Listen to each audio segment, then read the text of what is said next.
Welcome back, guys. Today we're going to take a look at Illinois Tool Works. Now, I saw a video by Nanalyze. He talked about this stock and how it's so amazing. So I decided I'm going to do an analysis on it. And over the past 5 years, they're up 65%.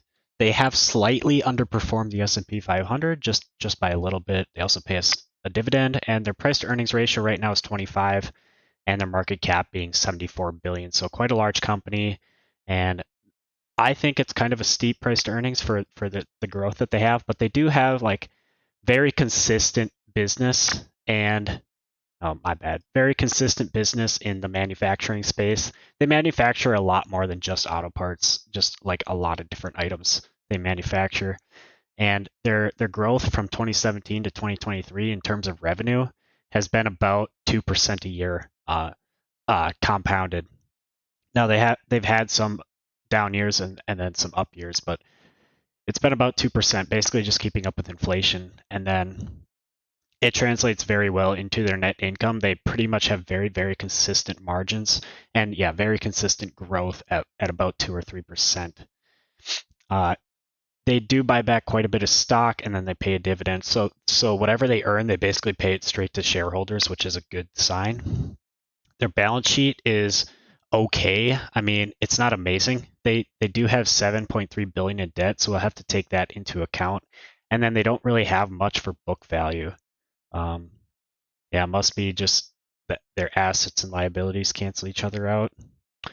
In terms of cash flow, they they buy back stock, 1.45 billion they bought back in stock, and then they paid 1.6 in dividends. So pretty even split in dividends and stock buybacks. And then some years they actually take out debt to fund their buybacks. Like here, they had 1.9 billion in free cash flow, so they paid more to shareholders than they had in free cash flow. However, in some years they have a bit more in free cash flow, so it's not that big of a deal. In terms of their stats, their return on invested capital is nice, above 20% pretty much. That's very, very good.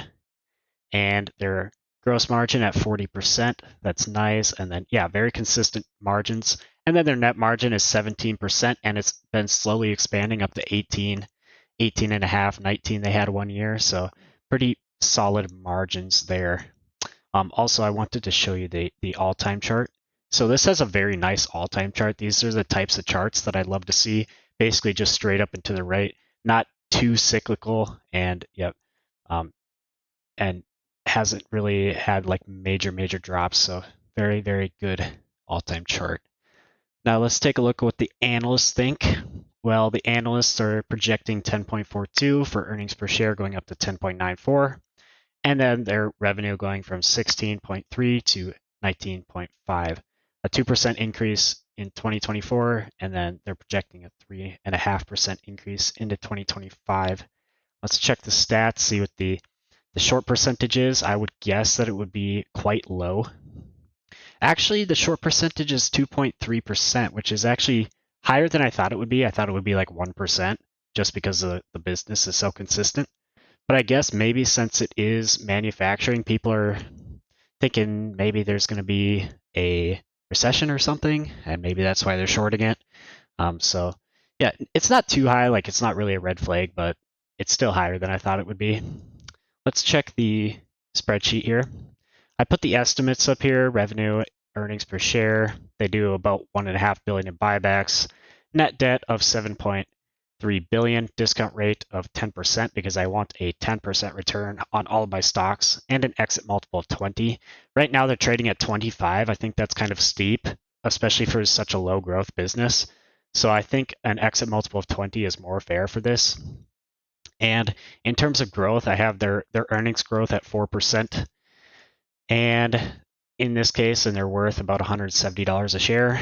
And in the case with the discounted revenue model, well, I have them growing at 3%, even though in the last 6 years they grew 2% annually. So I'm projecting stronger growth moving forward, and their profit margin to expand up to 20%. I think that this is like pretty solid scenario for them. Like it might be a little bit optimistic, but I definitely think that they could hit this. So even with this, like, I think somewhat optimistic scenario, their fair share price would be about 100 and what, $75 a share, $180 a share. Yeah, somewhere in between these two numbers because, well, if you account for all the debt that they have, then their fair share price drops to 163, which is yeah, a bit lower than their current price. It's 30% lower or something.